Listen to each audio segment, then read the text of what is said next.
Welcome to Center Me, sis. My name is Charlotte Louis, and I am the owner and founder of Center Me Self Love for Black Women.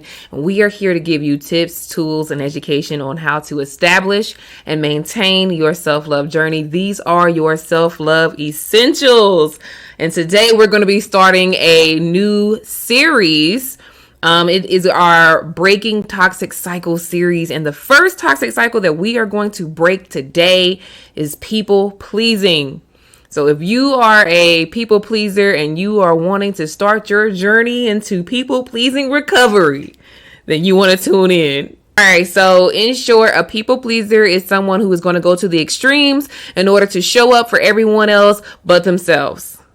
Now, the reason why people pleasing is a toxic cycle is because whenever we are going to the extremes to be for others, do for others, putting their needs before our own, oftentimes this run us into operating on E.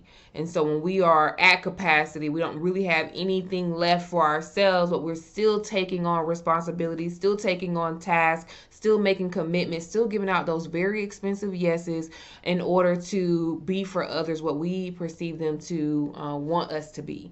And so, and unfortunately, when you are people pleasing, you are shrinking yourself and you are creating a disconnect between you and what is real, your feelings and emotions. And so this is going to cause a lot of issues in your emotional, mental, and even physical health.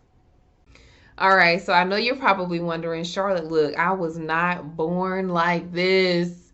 How did I become a people pleaser? How did I get here? And so I'm going to give you the quick answer to that.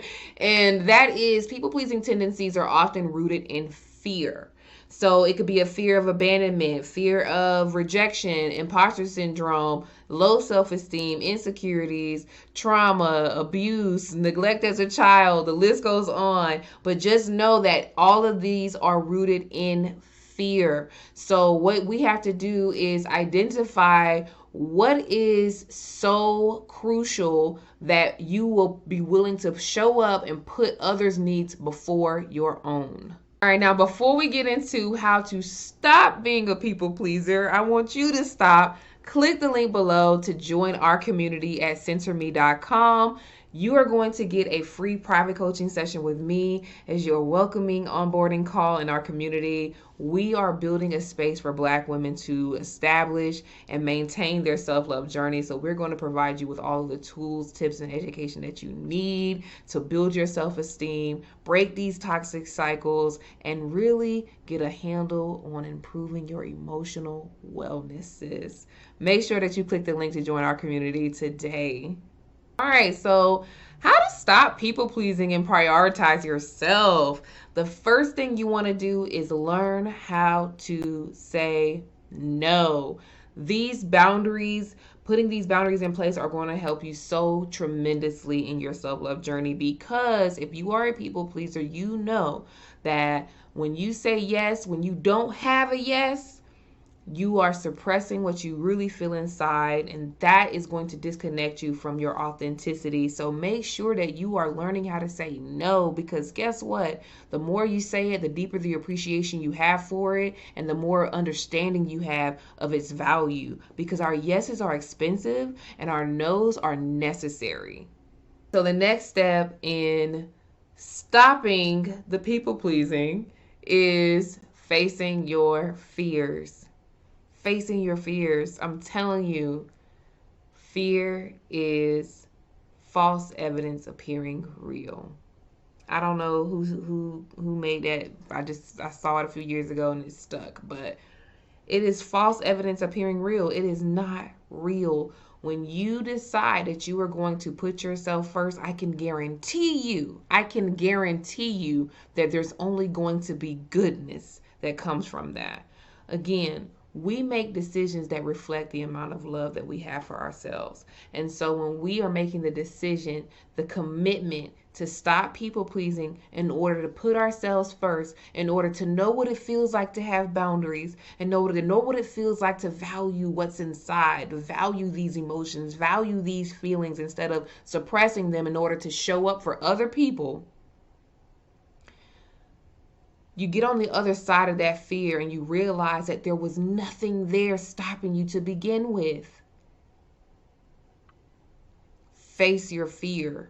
What is it? Fear of abandonment? What is it? Fear of rejection? What is it? Face it. Because you deserve to live a life where you are the center of your galaxy. You are your world. And you have to make sure that you are positioning yourself to give from your overflow versus pouring from your cup. Okay, so the last tip for people-pleasing recovery is self-awareness. Improve your self-awareness by asking yourself questions. Do I have the capacity for this? It is as simple as that. Learn how to start checking in with yourself. Ask yourself, do I have the capacity for this? And if I do have the capacity for this, do I want to give what I have left to this, to them, to it? This is important because when we start asking ourselves questions and checking in with ourselves, we'll start to realize things like, you know what, my intention is there, but my energy isn't. You might start to realize things like, you know what, my energy is there, but my mindset isn't. And so when you start checking in with yourself, you are improving your self-awareness. You are starting to regulate at a high level because you are connecting with what is real on a regular basis. Check in with you, sis. And don't ever feel pressure to give them an answer right away. You may be able to whip up something tomorrow or later on this week. But communicate that. Listen, when do you need an answer by? I don't have an answer right now. When do you need it by?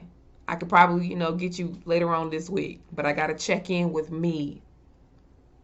You know what I'm saying? And so not only that, when you start improving your own awareness, your own self-awareness, you start to improve your awareness of your surroundings as well. Now you're going to start getting a good look at the relationships in your life. What relationships are reciprocating the energy that you're putting into them? What relationships are only taking? This is going to let you know these are the relationships I need to nourish. These are the relationships I need to let go of. Because you are now creating a balance in your life. And you are facing your fears. And you are building up boundaries. And you are going to thrive. So we are going to make sure that we are saying no's. We are making sure that we understand the value of no and how necessary it is, because we understand that our yeses are expensive. We are facing our fears, and we are not pouring from our cup, but we are giving from our overflow. This is how you recover from people pleasing. All right, sis. What's going on? Are you a people pleaser? Are you ready to start your people pleasing recovery? If you have experience being a people pleaser, I want you to comment below. Let's talk about it. Let's talk about what you are going to do. Which of these tips do you feel like you're going to start with? Which ones do you think that you're going to have the most success with? And also make sure that you are clicking the link below to join our community, centerme.com, self-love for Black women. We are helping you establish and maintain your self-love journey, sis. I got you. I'm sending you so much love, peace, and light.